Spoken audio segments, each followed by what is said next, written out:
Hey guys, it's Vgcgamerjon here, and today we have a deck review of Nova Grappler. Nova Grappler is a pretty underestimated deck, in my opinion. It's been going for a few sets now, but it really hasn't gotten anywhere because of Breaker of Limits being released before Set 3, but Set 3 is really where it gets good. So today, I'm going to be showing you the deck, basically, how it's played, what to do if you're playing it, and basically my thoughts on it. Now, this is the starter of the deck. Battle Razor is a stand trigger, has 3,000 power, and it has pretty much the same effect as Conroe and any other of the good rear guards. When you ride them, you can call them to rear. Now, the bad thing about Battle Razor is the ability where if you boost a unit, then you give him 6,000 basically, 6,000 total, and then you shuffle him back into your deck, which is, I mean, it's okay, but Connor's ability is where you can just flip over one and search it for any grade 1 or less, which you can get an air ammo with. So, it's not the best starter, but I'm sure it will work.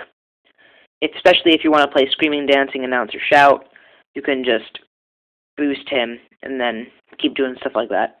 So, on to the grade 3s. You generally run 4 Mr. Invincible. They say Soul Charge 1 and then unflip 1 damage, which is pretty good. But the only problem is none of the other Nova Grapplers really rely on soul charging and soul blasting, so it's not always the most reliable card, especially when you're running fragile copies and lines, if you don't have all the cards. So I'd recommend not playing maxed out lines unless you have a few backups, like if you're running 2 Lion Heat and 2 Kaiser, rather than 1. So it can be a risky move, especially if a Kaiser or Lion Heat is moved into the damage zone, and then you get then you soul charge it. But that's not very common, so that's not likely to happen. So the grade 2s, you generally run Hungry Dumpty because basically it unflips damage. It's a solid grade 2, 9,000. You run Death Army Lady, who that will be released in Set 3, and Death Army Guy is a grade 1. So you also run 4 King of Sword generally. They are your 10k attackers. They get the early game attacks in. And you also go on to get Screaming, Dancing, Announcer, Shout, Army Guy. Let me think. Claydol Mechanic, another good card. Unflips damage. The main purpose of the deck is to abuse stand triggers. You generally run about 12 and 4 heal. Some builds will run 16 stand triggers, which seems crazy, but it's actually really smart. Now, Mr. Invincible you basically Soul Blast 8 and Counter Blast 5. And that seems like really impossible to do, but with this deck it's actually really easy. Because with this deck constantly unflipping damage, you can afford to pay the cost of 5 easily while using other abilities, which makes this deck so versatile. And you generally, I believe the effect is you stand all of your rear guards. Now, after twin driving, if you get a stand trigger, then you can stand all your rear guards, keep attacking, keep attacking. It's like Spike Brothers, except you don't run out of resources. Also, you run 4 Twin Blader. They are the perfect guard of this deck, and the deck generally does have good draw power. Like, some people will say no, it doesn't, because you're constantly using your cards to unflip damage, but when you're twin driving and get a heal trigger, or not heal trigger, stand trigger, and you're getting heal triggers, it really pays off, because you can keep standing your vanguard, twin drive, twin drive, twin drive, and it gets really, really repetitive.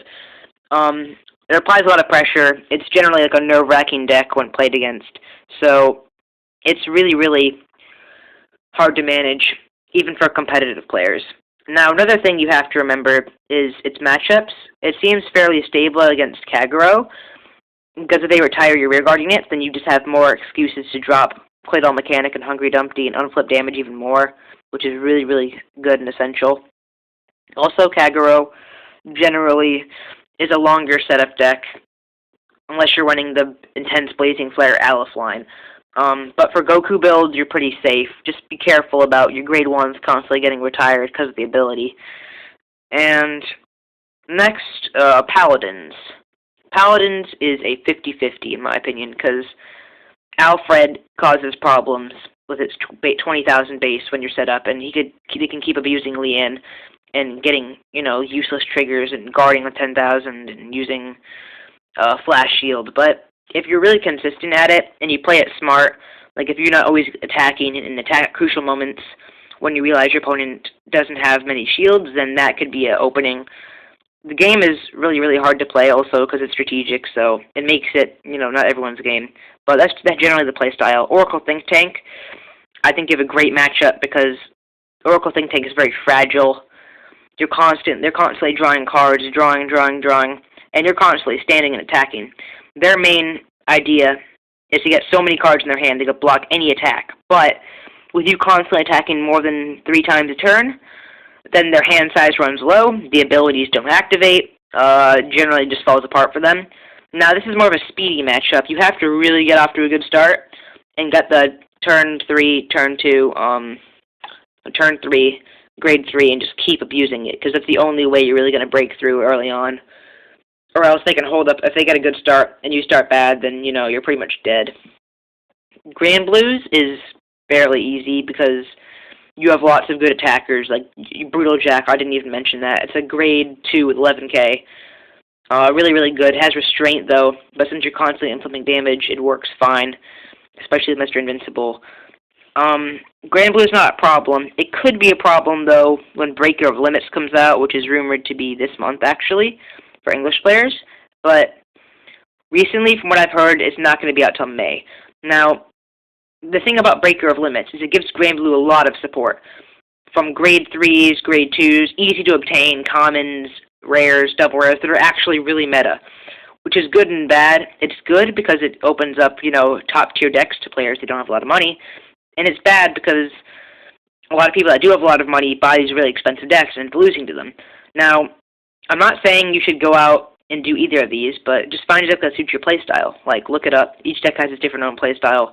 Grand Blue focuses on generally reviving things from the drop zone, using abilities in the drop zone. But if you can keep attacking, it's very fragile. You basically have to knock everything out. If you can take away their rear guards, their important rear guards like Mario, general stuff like that, and run them out of things, then you're perfectly fine. They run Gust Jin, which is the perfect guard for Grand Blue. They run about 3, and their effects basically put cards at the top of their deck into the drop zone, milling themselves. They could mill a Gust Jin, and it wouldn't work. So if you can get them to waste them, and then keep milling them, then you practically have the game. They're not going to be able to block so many attacks in one turn. The other weakness to Grand Blue is overpowering. Like, it's a slow deck. It will slowly set up, and a bad start can ruin it. So the main key is to not get a bad start. Just, run through it. And that's about the matchups for now. Once the other clans are released in Breaker of Limits and Set 3, I'll cover those. So, anyway, guys, thanks for watching. Subscribe for more. And I will have another deck check video tomorrow. And a few gaming videos this week for MW3, maybe Battlefield, Mario Kart 7, 3D Land, stuff like that. So anyway, subscribe for more, and tell your friends. Thanks, bye.